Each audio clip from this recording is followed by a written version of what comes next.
There are words in life that I absolutely cannot say. And one of those words is the word of the show that you've been to see that I haven't seen yet, which is mnemonic. There we go. First time. I've been practicing. Yes. So that's been your outing that I've missed. How was it? Yes, it was. I never got to see it in 1999 because I wasn't a 6-year-old that was aware of Complicité's work. But now back for its 25th anniversary at the National, it's Simon McBurney's play about memory. So here are my memories about Simon McBurney's play about memories. Yes, it's brilliant, isn't it? You just can't make plays like Complicité make plays. It's true. It's true. But isn't it extraordinary? It's 25 years. That is one of the things that's sort of getting me in the moment of anniversaries of things. And they do also 25 say, years. because they reunite a lot of the original creatives for this production and rejig and retool a lot of it for 2024. So they saying they're making a play about memory based on the memories that they had of making that play about memory back in 1999. So for them, it's also a very surreal experience, giving it a new lease of life based on what they're originally doing. And are the original cast back in it? A number of them are back, and there are also new cast members. McBurney isn't in it this time around, which is quite an interesting, almost upending of the process, I think, because he often leads many of his shows. Yeah. Like he did with The Encounter, which Yes. is obviously incredible.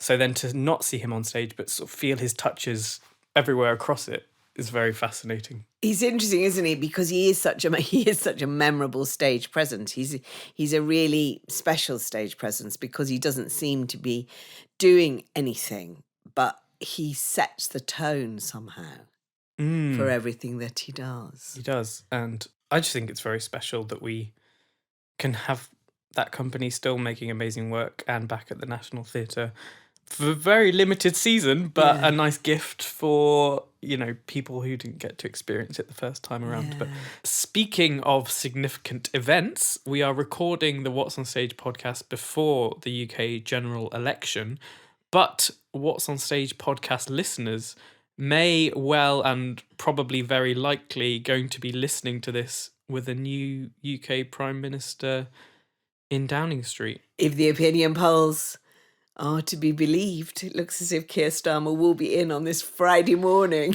Yes. So we might actually be glued to our television. It's very good if you're listening to us talk about other things. Well, the UK government is changing. But yeah. We should probably introduce ourselves as well. We're the same old people. I'm Sarah Crompton. And I'm Alex Wood. And we both work for What's on Stage. I write about theatre as the lead theatre critic. And I read everything that Sarah writes about theatre and write many other things about theatre. So and run the whole show. And the other significant anniversary that we thought we would talk about today is that it is 40 years since Andrew Lloyd Webber's Starlight Express first opened in the West End, 1984. And we have both been up to the Wembley Troubadour to see the new all singing, all dancing, all flashing light production of that very show. Yes, all skating as well. All skating, yes. Well, even key fact I missed. All bike, is it scootering as well? They also have some scooters. Scooters that do flips. Yes, everything is on wheels. Did you see the original show? Did you see it in 1984? No, but I did see the touring production in 2004 where during the race moment, audience members are told to don 3D glasses. A screen comes down and you watch it in 3D. Which was a very unusual creative decision, but I remember it so clearly. It was a successful one. It's really interesting, isn't it? I think it's an interesting show that they brought back, and it is kind of part of the continued reassessment of Lloyd Webber as a theatrical force. Of all shows, I mean, obviously it's been running in Germany since 1988 and it had a record-breaking run in the West End, which I caught at the very end. So that's where I saw it. I didn't see the original production, but it's on for 18 years, is it? Yeah. And so I caught it at the end of the 18 years and had quite fond memories of the production, actually. I thought it was... I remember being surprised that I liked it because I had avoided it for 18 years. And the new production, which really is, all singing, all dancing, all skating, is incredibly elaborate and powerful and technically unbelievable, actually, isn't it? Every bell and whistle is thrown at this production. From the moment you go in, you're just almost bowled over by what has been pulled off. Like they say, according to the backstage box office gossip, it's making an absolute killing in Wembley, this production. Right. But I think you can see where all the money's being spent because it's just so elaborate. And the lighting, the sound, the projection, everything is dialed up to 11. Under the direction of Luke Shepherd, who obviously had some incredible credits with Anne Juliet, Just for One Day, all these sort of huge blockbuster shows. So they're really splashing out in terms of making this feel like event theatre. Yeah, it's really interesting because apparently Lloyd Webber had wanted to bring it back in a stripped down version. He gave this incredibly moving interview, I thought, to the Telegraph about his whole career and in the light of that coming back. And he talked about how it made him think about his children and particularly about his son, Nick, who died last year at a really young age.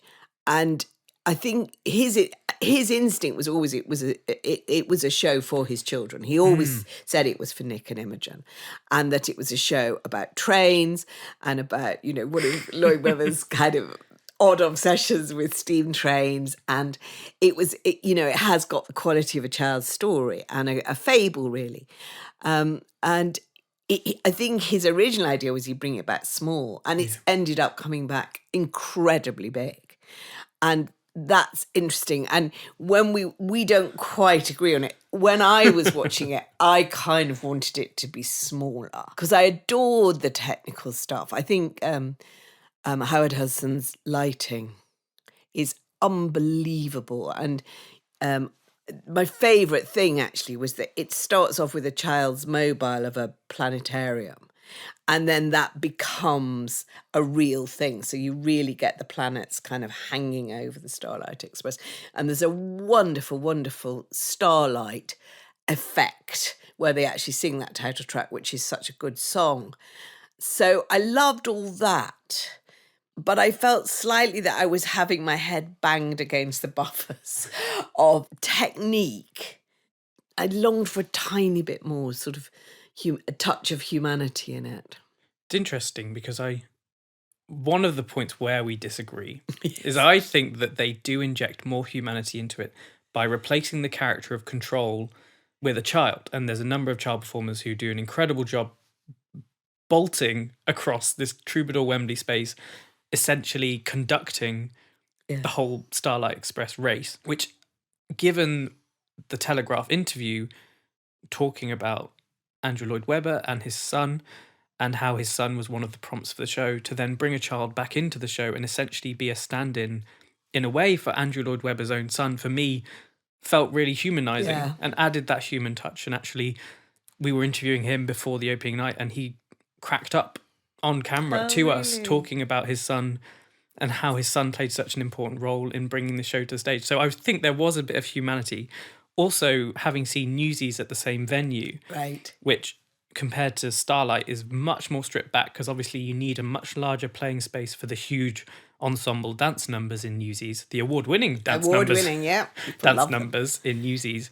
This actually felt a lot more snug. Right, interesting. Which, so for me, actually did feel a lot more compact than that space had felt before. I would say, having spoken to a number of people who saw the original production, and one of the funny things is that as the original production carried on and new cast members joined, that the show would get faster and faster and faster with every new cast because they'd want to one-up the speed on the rollerblades of the cast before. So by the end, these cast members were bolting around, and also with some cast members slowly getting better and better at rollerblading, they felt a lot more capable of doing the skate choreography. This time around, obviously a lot of the cast knew.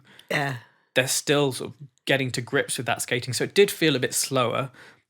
Yeah, and than it felt a some- bit more distant. I mean, it's much safer. I think Yes. that's one thing to I'm be sure said. the insurance Obviously- is a lot more. Obviously in its favour. Yeah. Because it did have an extraordinary, when it came out, it had an extraordinary high attrition rate for the performers because they would fall and they would injure themselves. And it is, it is much more protected of them. It's more protected of us, so that where I was sitting, it's an interesting thing, which we don't really talk about as critics, but where you are sitting really, really conditions how you see things and how you experience. I was very close. And obviously that was, people put me very close because they thought that would be great. And some levels it was. I would actually have liked to have been a bit further back, because I got the safety rail coming up all the time when they were doing the skating. And in order to see the people going round the auditorium, I had to turn round.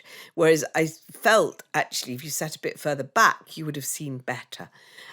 It's a kind of constant difficulty about where you should sit to see best, especially choreography. I mean, in dance shows now, I've actually asked to sit at Sadler's Wells, to sit in the circle rather than sitting in the stalls, because I felt, though I was getting credibly involved in the show in the stalls, I could never see the shape of it.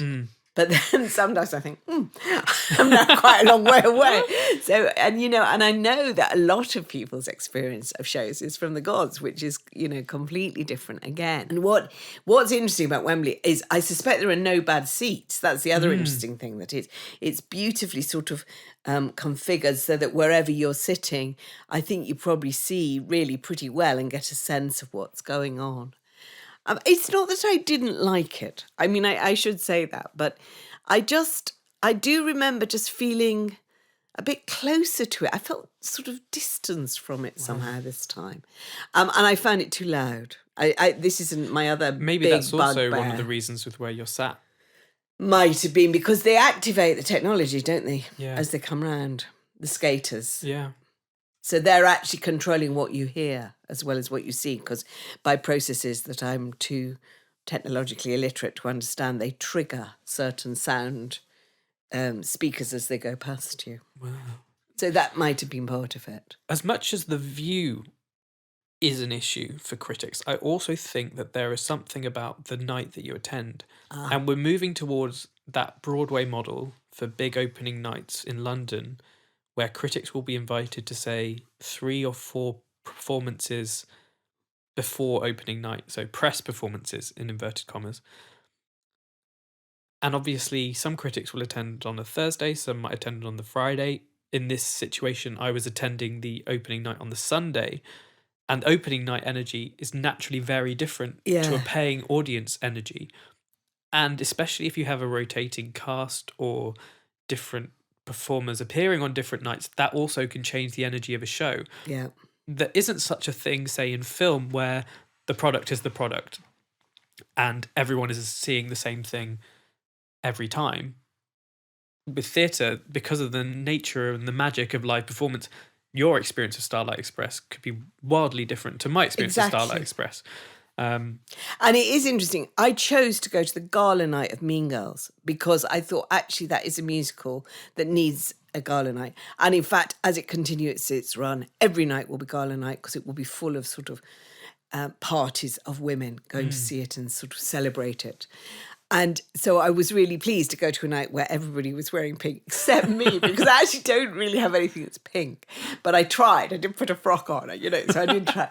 And also, I think you're right. There was one production where I really wondered if that had happened, which was Boys from the Black Stuff at the National. 3 people, I think, went in a night earlier than the main press night, because the National's usually super strict about press nights. I'm all in favour, let me say at this point, of multiple press nights, because I think it does give more flexibility and it takes the pressure off that night. But the National's normally quite strict and doesn't do it. But because I think Boys from the Black Stuff had been a show that had been on the road and that people had already seen, you could, if you couldn't make the press night, ask for a different night. The people who went, I think it's this show, the people who went in the earlier night were by and large all more favourable than the people who went in on the actual press night. And I don't know, but it was odd. And whether there had just been an energy in that performance that didn't kind of reach it on press night, I don't know. But I did notice that, and I thought that was curious. Because, yeah, you are seeing slightly different things. On the other hand, the other balance is, of course, the audience is seeing another thing again. Yeah. So there should be a sort of mean standard that you're trying to judge. Sometimes we're allowed to review previews, as you know, and that's really kind of the theatres. I'm always really grateful to them. And you make allowances for that, you know. So if something goes wrong, which it can do at a preview, then you make allowances for that. And I think it is interesting though. But I am in favour of multiple press nights, so I don't want that to stop. Because it makes my life so much. My life is spent constant. Well, yours too, in juggling diaries. So I really want it to have multiple options.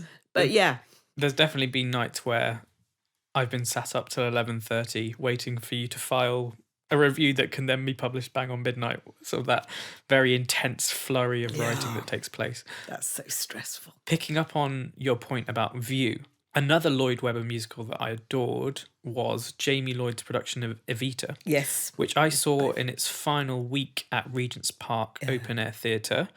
And obviously by that point it would have been wrong for me to ask for a press ticket because the show was in its final week. It was selling like hotcakes. There's nothing that a journalist can really need to do there to sell it anymore. However, I was desperate to see it, and I'd been in Edinburgh all month.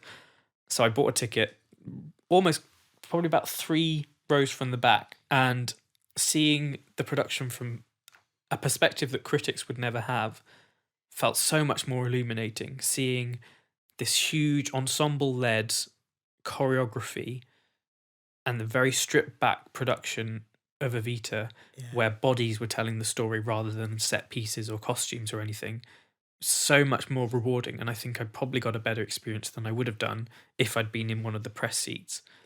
I mean, that probably leads us nicely into talking about productions of Andrew Lloyd Webber shows that we have loved. No, and I love that Evita, and I think that press night, it rained. Yeah. So there was an incredible, I mean, it was an amazing press night because you really did feel you were seeing Evita in a completely different way. I think it was one of Jamie Lloyd's most sort of brilliant breakthrough productions, and suddenly revealed this show in as like you say, it was very not told through spectacle. They were all on bleachers, and it was very simple. So it was told through their bodies, through their voices, and the strength of it as a show suddenly emerged, and it was fabulous. But it was also, it had a real sense of peril on press night because it was open air theatre and you were worried they would fall, and the choreography was elaborate.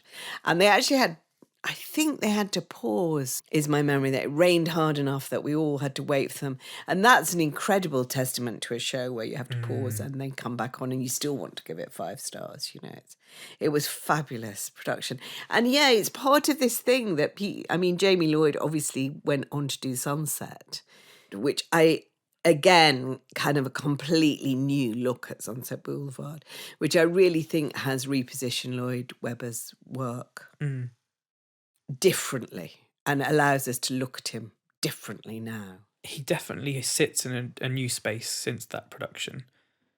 Now that it feels as though directors like Jamie Lloyd have been given that chance to take this material that's, 40 years old and pull it apart and look inside and see which bits feel relevant to the present day.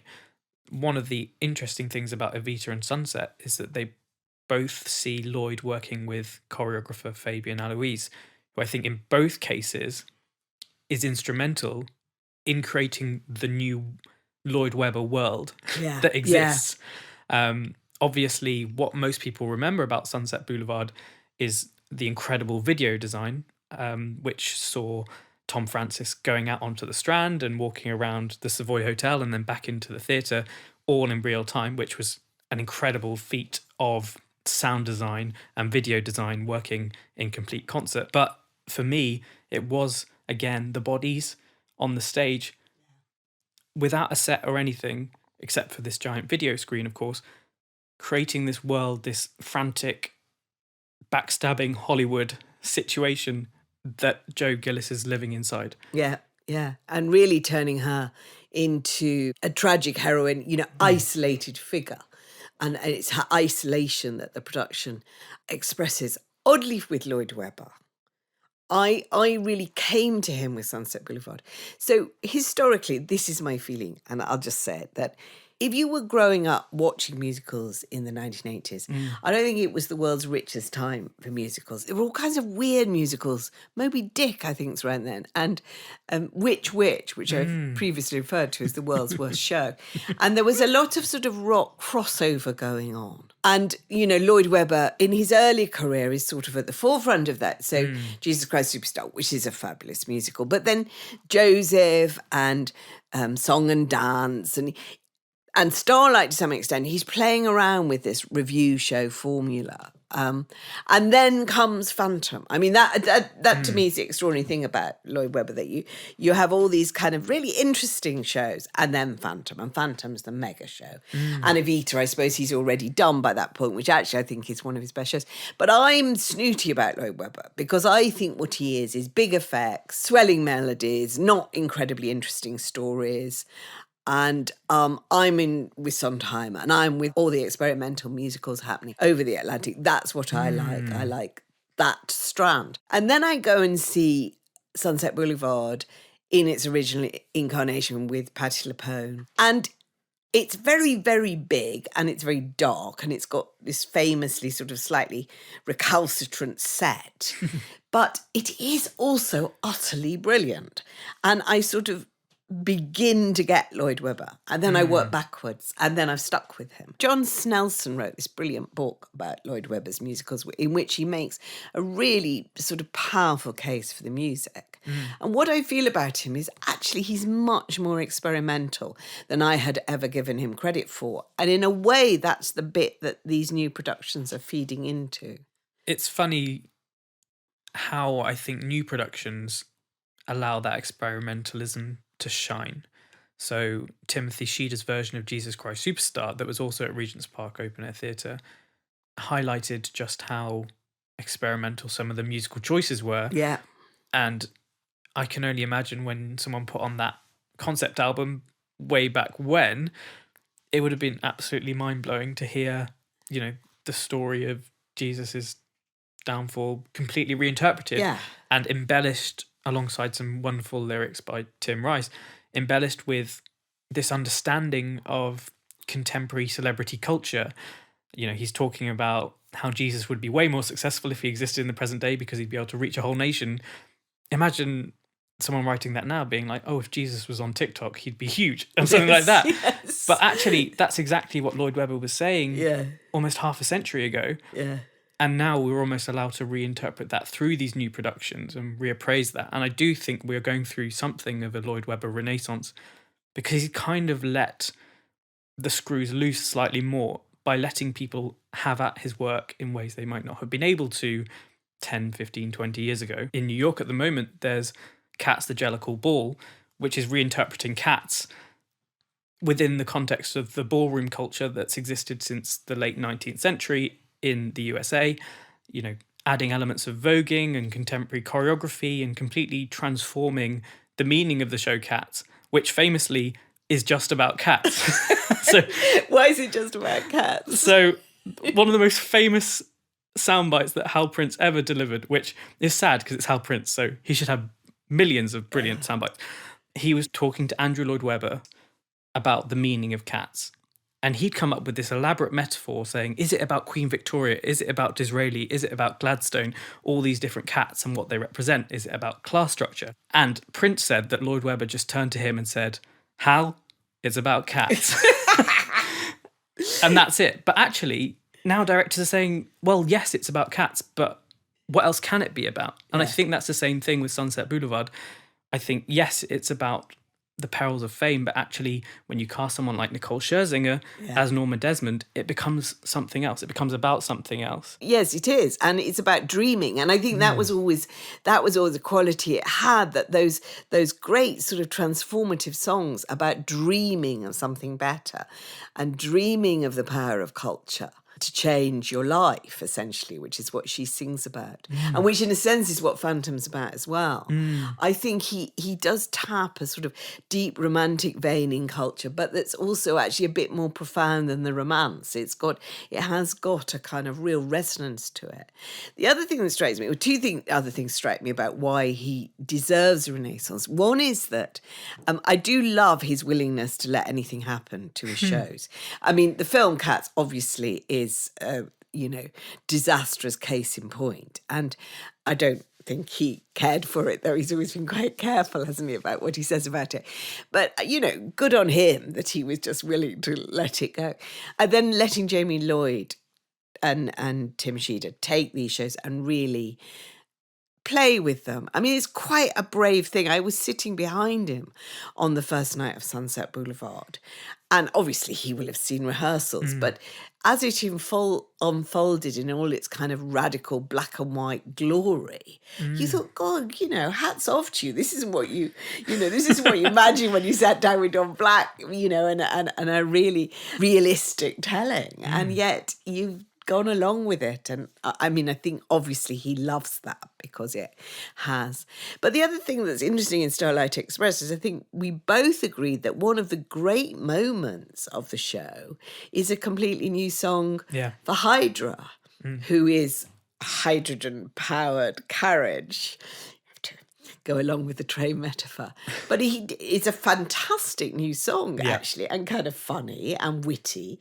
And within the context of the show, it works really well. I would say that he's actually produced some incredible tunes in the last 5 to 10 years. One of the biggest shows that he brought to the West End and now is shrouded in infamy is Cinderella / Bad Cinderella, for all its various post-lockdown reasons and then Broadway reasons as well.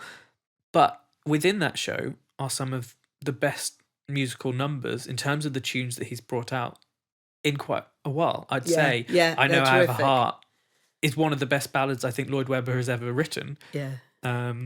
So he clearly knows how to produce the tunes. And I came out of Starlight Express humming the Hydra song. I mean, I could still... It's the one that's stuck in my brain. And maybe because it's quite catchy and repetitive, but it also was just very fun. Yeah. That's the other thing I like about him, his willingness. As I say, it have changed my view. His willingness to experiment. I mean, Cinderella was... an experiment that didn't quite work, though I did enjoy huge moments of it. I'll just do a tangential aside about Cinderella, which is that one of the things that Matthew Bourne has made various versions of Cinderella, and one of the things he says is that he realised that he started his first version of Cinderella with a backstory about the evil stepmother, who was danced by Lynn Seymour, and it was utterly brilliant. I mean, I do actually remember the backstory, but he said that he remembers audiences sitting in absolute blank incomprehension, and so when he revived it, he changed it. And the point about Cinderella has to start in the kitchen with the Ugly Sisters. And I thought when I saw the Lloyd Webber, and I thought the same thing. That was the problem with it. It started at such a sideways point that if he just sort of juggles around the structure, it may work considerably better.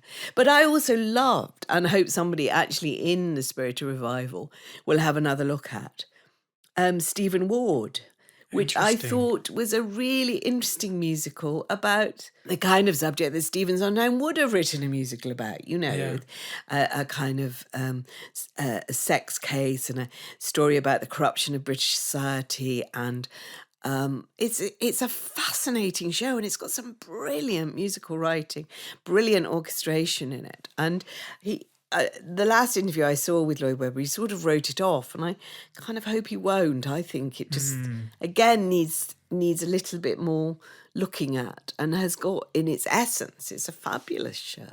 I think as Merrily We Roll Along has proven, what might initially be a flop might end up becoming a composer's greatest work. I think yesterday it was announced that Sondheim's Merrily We Roll Along has become his biggest commercial hit. I think it was averaging $300 per seat in its final week on Broadway, which is absolutely ridiculous. So, there is that spirit of reevaluation there, and it would be fantastic if Stephen Ward was given a new lease of life. But speaking of new leases of life, there's also rumours that Phantom might be back in New York in an immersive production. Ooh. Which not to peddle rumours on the podcast. Does that mean that the chandelier falls on your head? Oh dear! Rather than avoiding you. That would be really. Phantom's a show I would like someone as well to take another look at, and because that Halbrand's production is obviously so definitive, but then we thought other productions have been definitive, and what Sondheim's work has shown is that it's new eyes that bring it to life, whether it's Marion Elliott or with company or, different versions of Sweeney Todd and the Sweeney Todd in the Pie Shop. You can suddenly make musicals that seem set in Aspic, suddenly reveal new aspects of themselves, really. So that would be good. I would love an immersive Phantom. So one final little point that I wanted to make was around how a show like Jesus Christ Superstar became initially successful thanks to a concept album. So it wasn't actually first on stage. It gained international prestige by being released on vinyl and topping a lot of music charts. And then the clamour led to it being staged in America. In a similar vein, we're now seeing a lot of productions putting out numbers or recordings onto Spotify or onto YouTube before they've ever made their way to the stage. If you take someone like Abigail Barlow or Emily Bear, who produced the unofficial Bridgerton musical on TikTok, where it gained millions and millions of views and was about to come to the stage, then Netflix had a bit of a legal row. But they won a Grammy for that musical. Yeah, amazing, huh? Winning a Grammy because you put a musical on TikTok is not a sentence that almost made any sense to anyone 20 years ago. But that is exactly kind of what Lloyd Webber was doing back when he used the concept album form to spark interest and create a global brand for his shows. And I think it's that sort of global brand that he's achieved so incredibly. There's productions of Phantom all over the world. And I think in a way the global brand, just to try and bring it all to a conclusion, in a way the global brand, the sense of his omnipresence obscures that he is constantly willing to take a risk. And I think, he is the only composer who's written a musical both about football and about cricket. He's written a sort of all kinds of stuff that is unexpected, as well as those kind of great blockbusters. And I think I'm coming round to that view of him as quiet, radical, traditional radical. Can you be a traditional radical? And I think that is probably why we are still paying attention, why we're still listening, why people still want to go along to Starlight Express. There's that kind of sense of him as being a good thing and a lively cultural force. Yeah, we can reconvene when his new musical comes out and Yeah. and reevaluate what we've said. Yeah, or the revival of Stephen Ward. And then we're definitely reconvening for a long conversation about Bridgerton. But, subject's close to my heart. But for now, that's probably a good moment to say goodbye from me, Sarah Crompton. And a goodbye from me, Alex Wood. Don't forget to subscribe, follow, and like all of our podcasts. We're going to be doing this weekly with lots of wonderful topics and guests, so make sure you don't miss an episode.